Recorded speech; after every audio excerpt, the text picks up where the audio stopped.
Check, test mic.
Isang magandang umaga ho mga kabalen. Welcome ho sa ating programang CLTV 36 Ustream. Opo, ako pong inyong lingkod, Justin Dizon.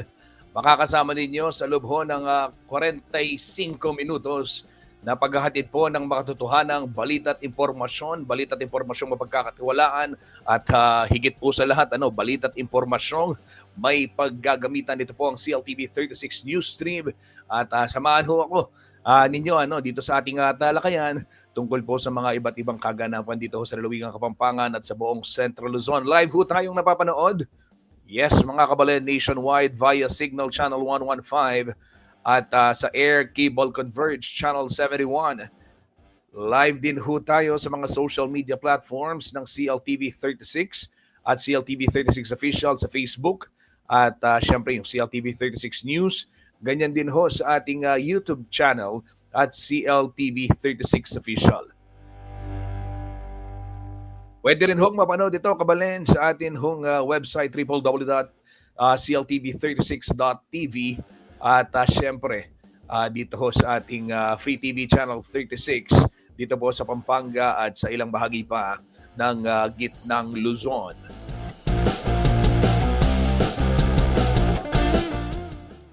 Kumusta ho kayo? Makibahagi sa talakayan. Mag-comment lamang dito sa ating live streaming at syempre babasahin niya ni Kuyang Justin. Kaya na lamang nitong unang nag-comment. Saan biyahe mo, June? Sabi ni Ray Gidaven. Isang magandang umaga. Ray, saan biyahe mo? Ayan. Good morning. Maraming salamat sa pagtutok sa CLTV. At kung babiyahe ka, ayan, maya-maya ibabanggitin ko yung traffic situation sa NLEX. Batiin din natin, syempre, Alvin Quijado, present to present. Good morning po mga karehiyon at sa inyo, Sir Justin. Isang magandang umaga, Alvin Quijado, isa po sa mga citizen journalist ng CLTV 36, mag-aral po ng Development Communication sa Pampanga State University. Shout out, Alvin Quijado, at sa lahat ng iyong mga kaibigan at syempre yung mga mahal sa buhay na nakikinig dito sa ating programa. Opo, si Alvin po ay taga Angeles City. Yan, mga kabalen.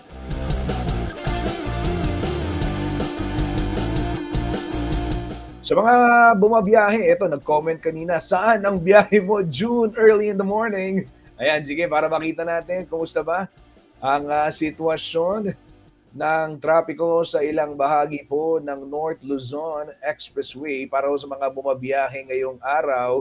Araw ho ngayon ng Miyerkules, May 21, 2025. Time check muna tayo, 10:18. Ayan. 10:18 na po ng umaga. Sitwasyon muna ng trapiko dito po sa Upper Row. Silipin natin, yung ating leftmost box dito po sa Upper Row. Ito ho yung area ng Balintawak Toll Plaza para ho sa mga papunta ng norte. Wala namang masyadong problema dyan. Maluwag ho ang sitwasyon sa mga oras na ito. Ganyan din ho doon sa mga going Metro Manila, yung southbound, walang masyadong pila.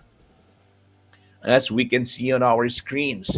Meanwhile, in Valenzuela, Mapulang Lupa, northbound lane, mabilis din ang andar ng mga sasakyan. May kaunting volume for those who are headed dito po sa South Metro Manila. May bahagyang kapal ng bilang ng mga sasakyan dyan sa kalsada.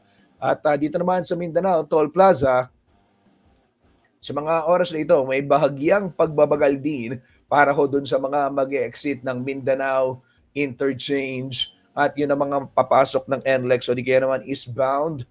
Ayan din ho, may pila din, lalong-lalo na noong mga truck. Yan ho ay latest live real-time traffic monitoring via NLEX Corporation.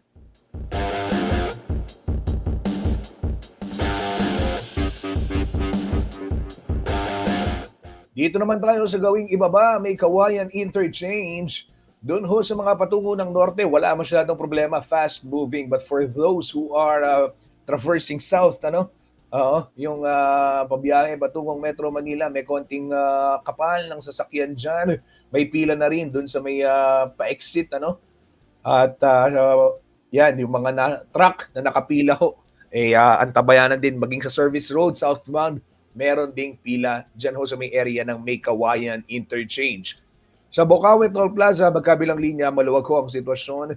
Maluwag ang daloy ng trapiko. Ganyan din sa syudad ng San Fernando Interchange. Nito pong North Luzon Expressway, magkabilang linya, maluwag ang sitwasyon sa mga oras na ito.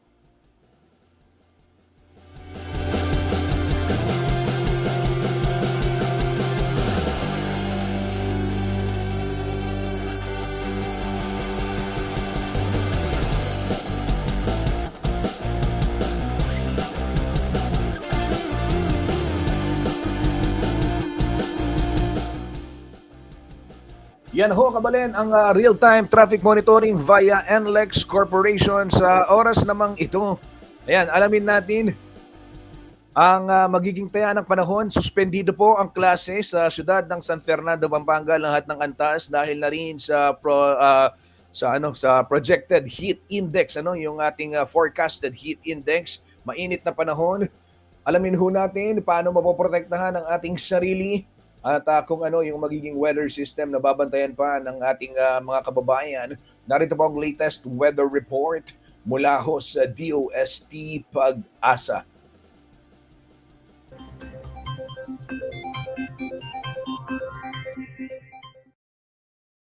Happy Wednesday po sa ating lahat. Ako si Benison Estareja. Patuloy pa rin ang epekto ng dalawang weather systems po sa ating bansa. Una na dyan ay ang Intertropical Convergence Zone or ITCZ na siyang linya pa rin po kung saan nagtatagpo ang hangin from the northern and southern hemispheres, and as a result po, meron tayong makakapal na ulap at minsan malalakas na mga pag-ulan. Samantala, for the rest of Luzon and Visayas, andyan pa rin ang easterlies o yung hangin po galing sa silangan, kaya't aasahan pa rin pong mainit at maalinsangan na panahon na sasamahan lamang ng mga saglitang mga pag-ulan. Base naman sa ating latest satellite animation, nakalabas na po ng Philippine Area of Responsibility yung ating minomonitor na low pressure area dito sa may West Philippine Sea. Habang minomonitor din natin yung cloud clusters dito sa may timog na bahagi ng Mindanao, pero wala sa mga itong magiging bagyo or tropical cyclone sa mga susunod na araw. Ngayong araw ng Miyerkules, asahan pa rin po ang mainit na panahon sa malaking bahagi ng Luzon. Dulot yan ng easterlies. Meron tayong bahagyang maulap at minsan maulap na kalangitan over central and southern Luzon umaga pa lamang, habang fair weather conditions or madalas maaliwalas sa may norte. Pagsapit ng tanghali hanggang sa hapon, meron mga isolated rain showers dito po sa bahagi ng Ilocos Region, Abra and Benguet, habang natitirang bahagi pa po ng Luzon, merong maliit lamang na tsansa ng mga pulupulong mga paulan at may mga lugar actually na hindi naman po uulanin hanggang sa pagsapit po ng gabi. Temperatura natin sa Metro Manila, mainit pa rin po mula 26 to 35 degrees Celsius, habang sa Baguio mula 18 to 26 degrees Celsius. Sa ating mga kababayan po sa Palawan, magbaon pa rin ang payong kung lalabas ng bahay dahil magiging madalas pa rin ang mga paulan, lalo na sa may central portion, dulot pa rin yan ng ITCZ. Tuloy ang mga paulan. Samantala sa Visayas, fair weather conditions or madalas magiging maaliwalas naman na ang panahon, lalo sa may western and central portions. Habang dito sa may eastern Visayas, asahan ng partly cloudy to cloudy skies, may mataas na tsansa ng ulan, lalo sa may eastern Samar, Leyte and southern Leyte, pagsapit po ng hapon, habang at some point may mga pulupulong mga paulan din at mga thunderstorms sa natitirang bahagi pa ng Visayas. Temperatura natin sa may Puerto Princesa mula 25 to 31 degrees Celsius, habang sa may Metro Cebu, steadily mainit po, mula 28 to 32 degrees Celsius.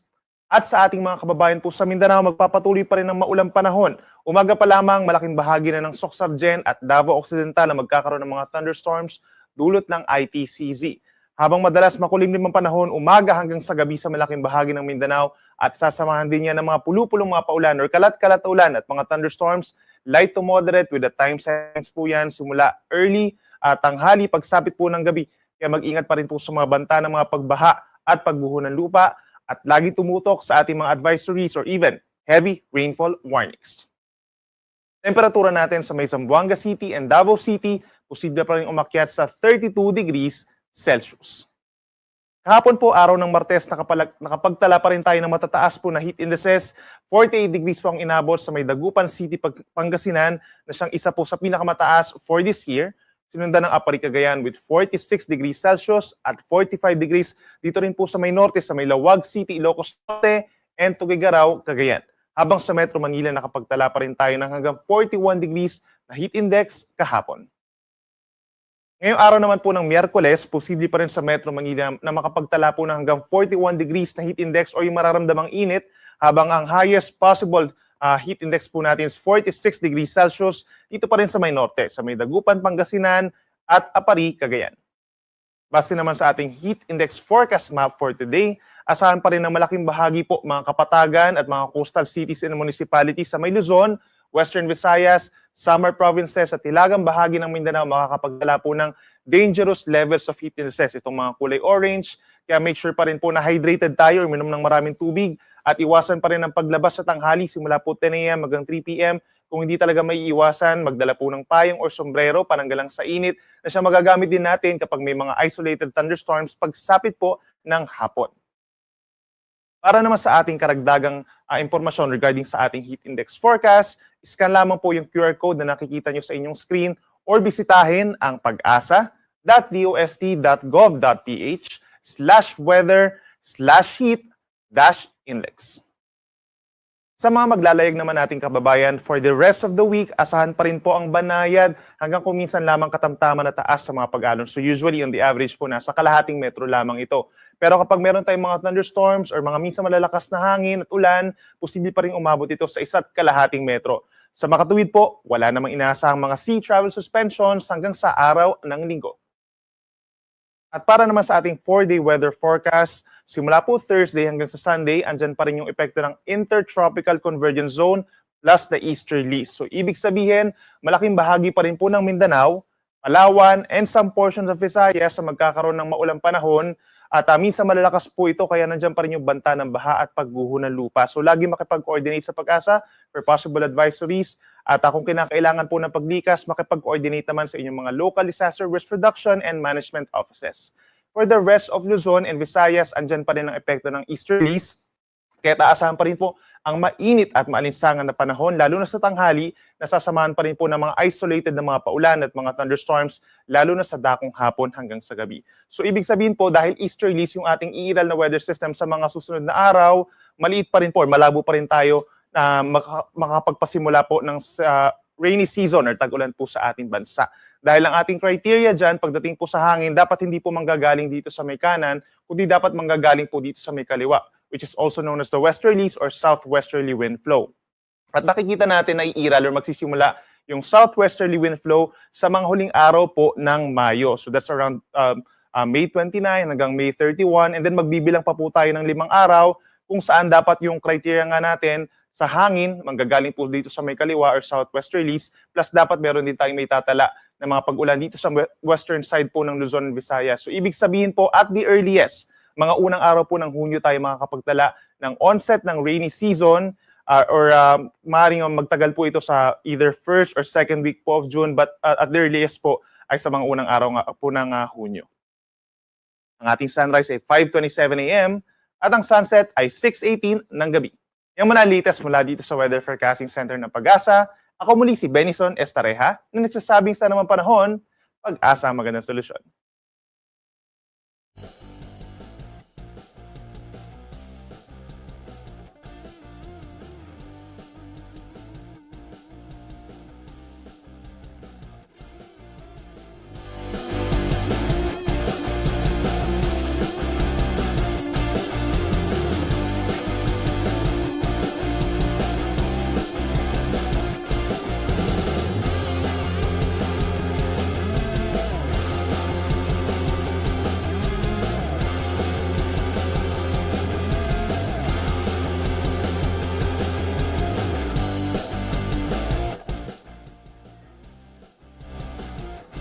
Yan ho mga kabalen, ang ulat panahon ni Kuyang Benison Estreja. Kaugnay ho nitong, oo nga, itong syempre weather situation, may mga binabate tayo, hindi pa magsisimula ang tag-ulan ha. Meron pang mga inahantay na ika nga mga requisitos, barometro para ho formal na ideklara ito pong pagsisimula o itong start ng rainy season kung tawagin At sige, sa oras na ito, ayan, bigyang daan natin yung ilan sa mga komento. Nanonood po sa ating programa live. Good morning po, watching from Florida Blanca, Pampanga, si Kuyang Orlando Layug. Magandang umaga, Kuyang Orlando Layug. And shout out sa inyo. Ayan, nakikita nyo mga kabalen, lumalabas na yung ating mga comment dito sa ating screen. Ayan. Yan, magandang umaga kay Kuyang Orlando Layug. At syempre nanonood din si Lee Basilio Gosun, Maya Paldo, Sir Justin. Maya Paldo, Lee, kumusta ka? Kumusta la rin kaya katang kakalaguran? Magandang umaga, Lee Basilio Gosun. Nakatutok din dito sa ating programang CLTV 36 News Stream. Ayan. Opo mga kabalen. Sige, tuloy-tuloy tayo sa ating balitaan. Ito, public service announcement muna tayo. Balik ko lamang. Teka, masyadong malaki yung screen. Ayan, tatanggalin ko yung comments Ayan. Okay. So public service announcement muna tayo mga kabalen. Bigyang daan lang natin itong anunsyo ng NLEX Corporation.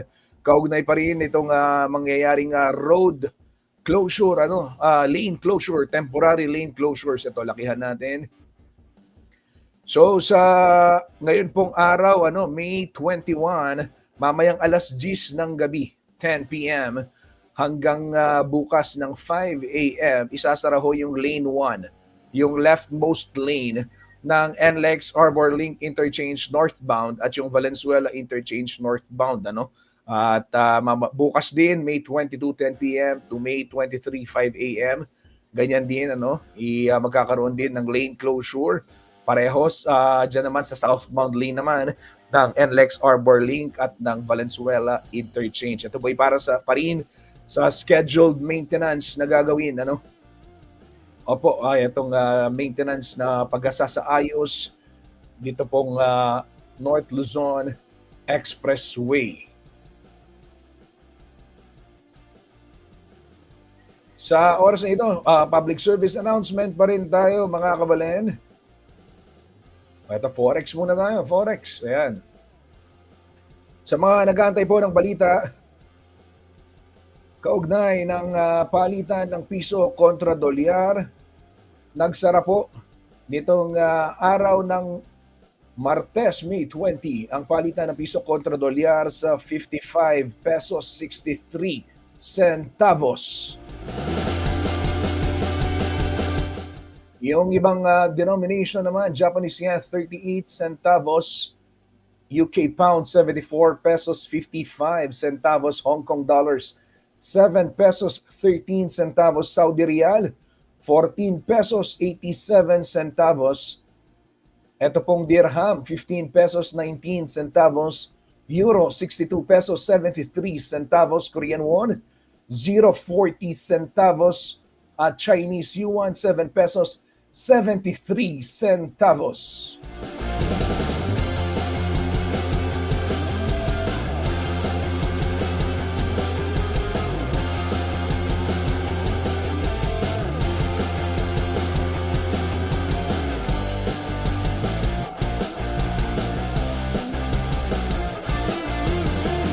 Yan ho mga kabalen, ang latest foreign exchange batay na rin sa datos ng Bangko Sentral ng Pilipinas. At sige, sa oras na ito, magpunta naman tayo dito sa iba pang public service announcement. Water interruption, scheduled water interruption po sa ilang bahagi ng Pampanga. Ito po mga kabalen, dyan sa may bayan ng Lubao, San Roque, Arbol at Lourdes, mamaya pong 1 p.m. hanggang 4:30 p.m. mawawalan ho ng supply ng tubig ang Prime Water para magbigay daan sa kanilang flushing activity.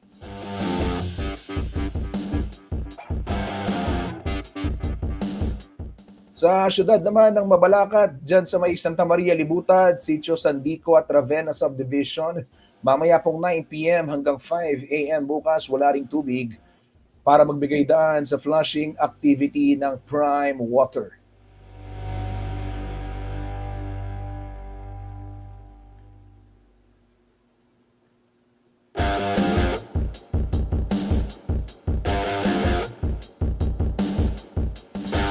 Abale, nanonood din sa ating programa. Shout out kay Mel Lacanlale ng Arayat, Pampanga. Ayan, maraming salamat sa pagtutok. Tita Mel Lacanlale ng Arayat, Pampanga. Kumusta ko po? Kumusta po rin tao Arayat? Ayan, mag-comment lamang kayo dito sa ating comment section. Babatiin ko yung mga magbibigay ng pa-shoutout dyan, pabati ha. Huwag ho kayong aalis, magpapatalastas lamang tayo sa ating pagbabalik. Kumustahin natin kung ano nga ba yung naging assessment sa pagpapatupad dito mga U-turn slots sa kahabaan ng MacArthur Highway sa siyudad ng San Fernando, Pampanga. Makakausap po natin si Ginoong Louie Clemente, ang hepe ng City Public Order and Safety Coordinating Office ng San Fernando para bigyan tayo ng update kaugnay nga dito pong mga ipinatupad na U-turn slots. Bagong traffic scheme yan sa kahabaan ng MacArthur Highway. Yan at marami pang iba sa pagbabalik po ng ating programang CLTV 36 News Stream. Huwag po kayong maglilipat ng channel at huwag kayong maglilipat din itong ating mobile live stream. Mabilis na patalastas lamang si Kuyang Justin. Agad po tayong magbabalik.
Ayan, nakatutok pa rin ho kayo sa CLTV 36 News Stream. Sa oras na ito, hinihintay lang ho natin si Ginoong Louie Clemente para bigyan tayo ng update kaugnay ho nitong ipinatupad na bagong traffic scheme sa syudad ho ng San Fernando, particular na sa MacArthur Highway. No? Ito pong mga U-turn slots, dedicated U-turn slots para maibsan ito pong daloy ng trapiko.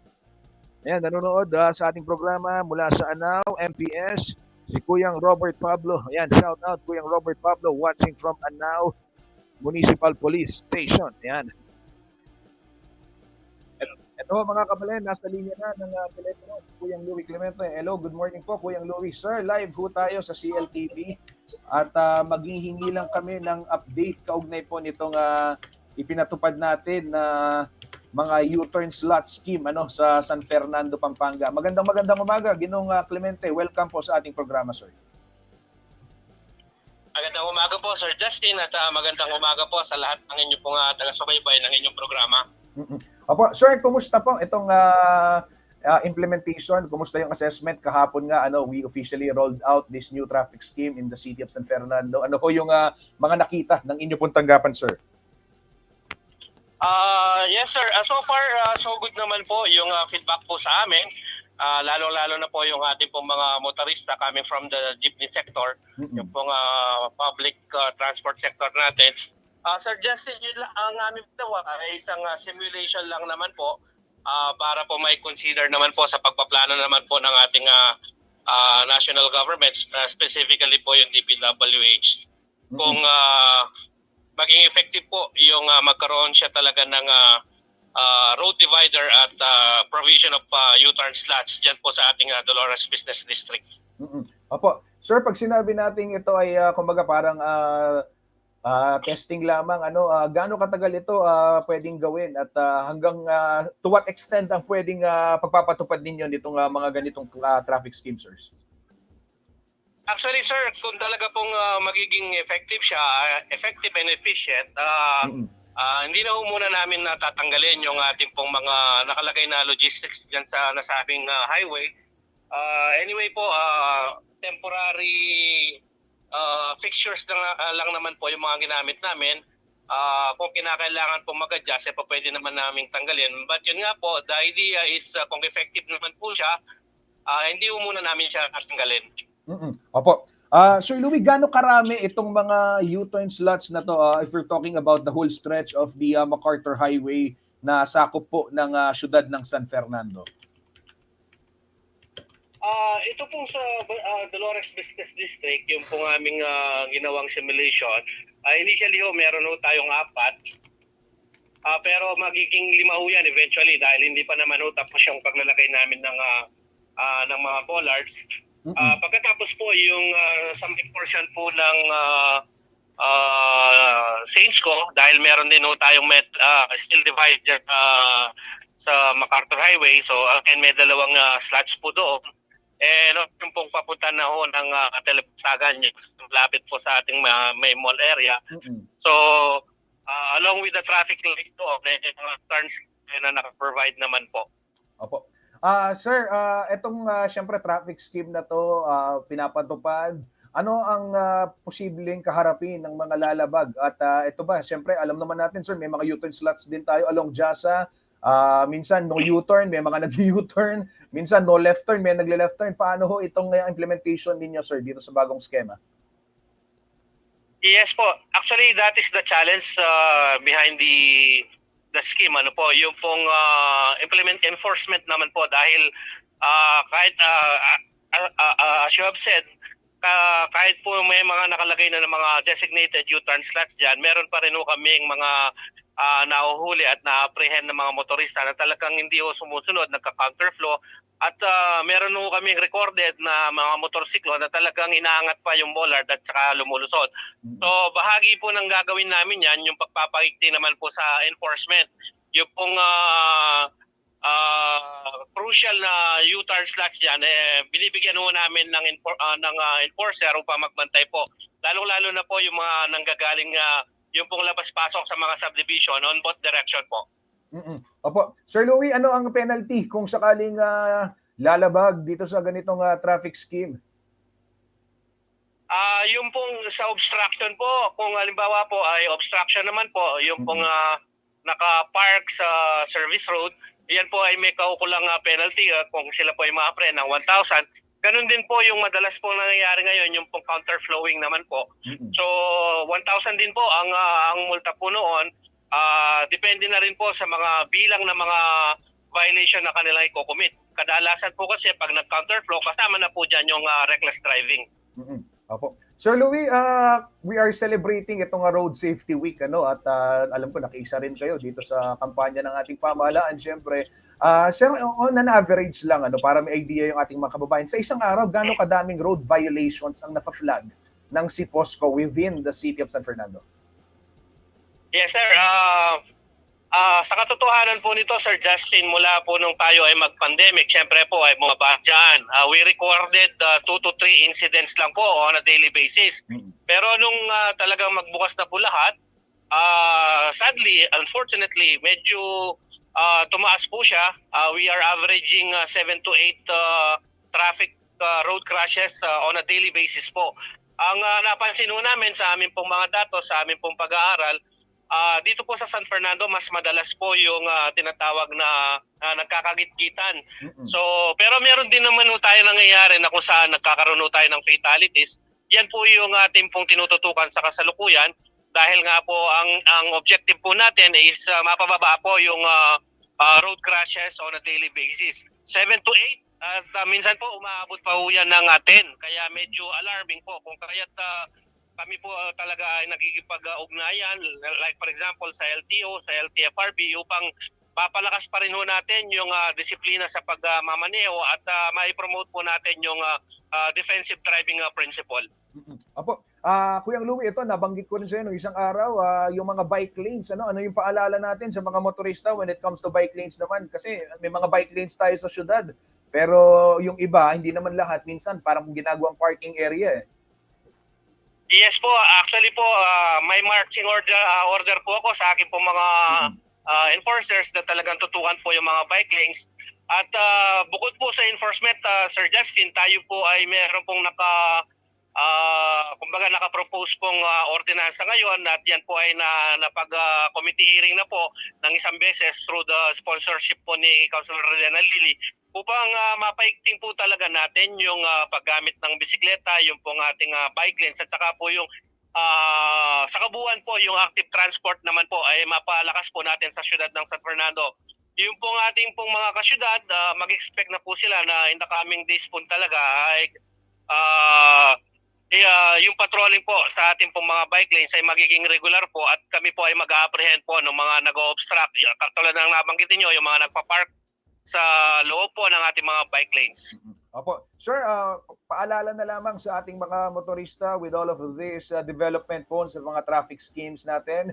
And syempre, we are also celebrating, commemorating yung Road Safety Week. Ano ho yung gusto ninyong iwang mensahe sa mga motorista magdaraan sa San Fernando, sir? Of course, unang-una po, yung laging mag-ingat po, lalong-lalo na kung tayo po ay nasa daan na, especially po kung tayo po ay babaybay sa ating po mga malalaking lansangan dito pa sa syudad ng San Fernando, like for example, ang Jose Abad Santos at saka MacArthur Highway. Sana po ay lagi nating panatilingin ang disiplina sa kalsada, pag-iingat po sa sarili, yun na rin po ay para pinag-iingatan na rin po natin yung ating po mga kasamahan na nagmamaneho sa daan. Sir Justin, gusto ko rin pong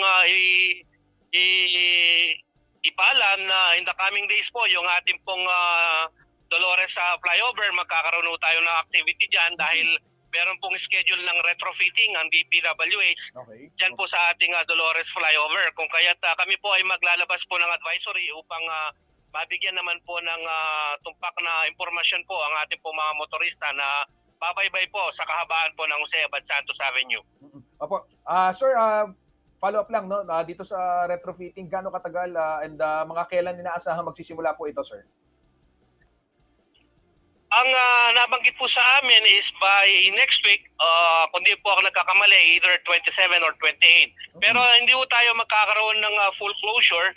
Yan po ay gagawin ng segment by segment at pwede naman pong magamit. Kaya lang, syempre, kailangan po natin maglagay ng mga enforcer diyan para matutukan po yung flow ng traffic while the construction is being undertaken. So yun po, nagkaroon na po kami ng coordination sa DPWH, nag-aantay na lang po kami ng schedule nila nito. At again, as I've said, maglalabas po kami ng advisory patungkol sa nasabing activity. Okay, maraming salamat po, Ginoong Louie Clemente, ang hepe ng City Public Order and City Coordinating Office ng San Fernando. Sir, makikibalita kami pag nagkaroon na ng retrofitting dyan sa may Dolores flyover. Mag-ingat po kayo. Thank you so much po, sir. Maraming salamat po, Sir Justin. Yan ho, mga kababayan, si Kuyang Louie Clemente at nagbigay ng update kaugnay ho nitong mga U-turn slots na kanila hong gaya ng binabanggit niya, tinetesting upang sa gayon matiyak kung ito nga ba ay talagang feasible na isa sa mga solusyon sa bumibigat na dalay ng trapiko sa syudad ho ng San Fernando, Pampanga. Kabilang din ho sa mga binanggit ni Kuyang Louie, ito pong mahigpit na pagpapatupad ng enforcement o yung mahigpit na enforcement dun sa iba't ibang batas trapiko, partikular yung mga obstruction sa mga bike lanes, yan, isa rin sa mga tinututukan dito pong si POSCO. At ito hong retrofitting nga ng Dolores flyover sa may Dolores intersection. Gaya ho ng nabanggit, hindi naman magkakaroon ng full closure. Pero, siyempre may mga adjustment na gagawin dyan na tiyak ko makaka-apekto rin doon sa magiging daloy ho ng trapiko. Ayan. Okay, may oras pa tayo. Tuloy-tuloy tayo sa ating balitaan. For the meantime, ayan, nanonood din si Kuyang Paquito Beltran. CLTV 36, Paulo Santos, good morning. Ano pong latest? Ano ba yung latest kay Paulo G? Ito, alamin natin. May pinadalang storya sabi ni Paulo G, pumirma ng kasunduan yung DBM, yung UP nationwide. Ito, papakita ko. Wait lang Download natin yan para mabilis tayo, di ba? Ito mga kabalin, papakita ko ni Kuyang Justin.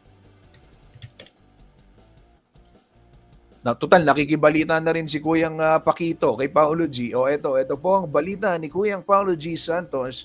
Ngayon lang, kakapasok lamang, mainit-init pa. Nasaan ba yung litrato? Tuloy na wala. Ito, yan.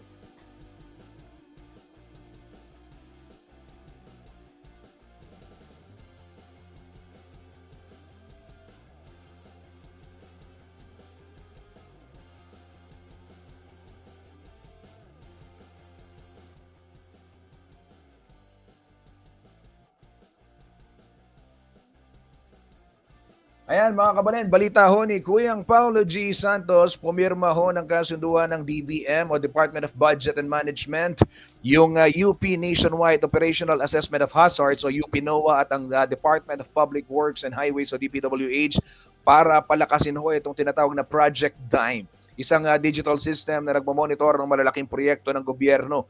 Ayon ho kay DBM Secretary Mina Pangandaman, ang teknolohiya ay dapat gamitin hindi lang para sa bilis ng trabaho, kundi pati na rin para sa accountability at transparency.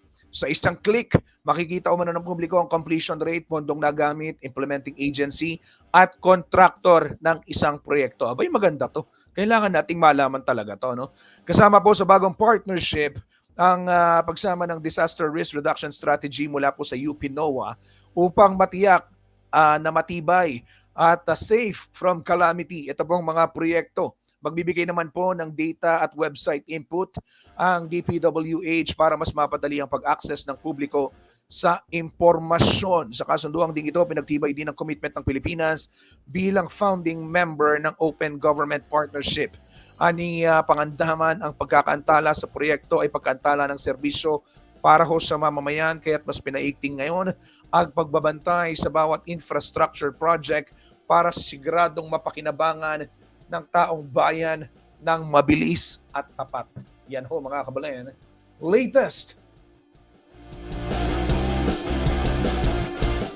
Dahil nakita natin sa mga nakalipas na panahon, napakarami hong proyekto ng gobyernong infrastructure project na madaanan lang ng truck, tumutuklip. Di ba? Yung tulay dyan sa may norte. Ito pong Kandating Dike sa may Arayat, na sinasabing dahilan daw undercurrent. Kaya nga dike, di ba? Kailangan tagalan yung tayo ng tubig. Sino bang nagpagawa dyan sa Kandading Dike na yan? Bakit ganyan? Bakit nawasak? Di ba? So maganda ho itong proyekto ng pamahalaan ito upang maisulong ito pong transparency. Ika nga ano. At siyempre kabilang din dyan, itong higit na pagpapalakas ho nung tinatawag nating pagbabantay. Yung monitoring natin, kailangan makita ng ating mga kababayan kung saan napupunta yung buwis na kanila pong pinaghihirapan. Ito, bago tayo magtapos, at pakita ko lamang isa pang balita mula po sa CLTV 36, kaugnay nga nitong ating sinasabi, yung Road Safety Week na pinagdiriwang natin ngayong linggong ito, napaka-importante. Bakit, kamo? Lalakihan natin.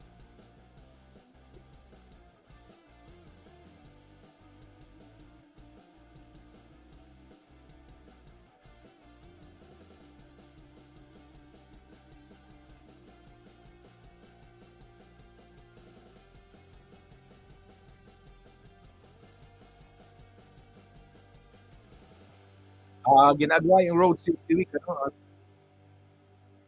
Ayaw.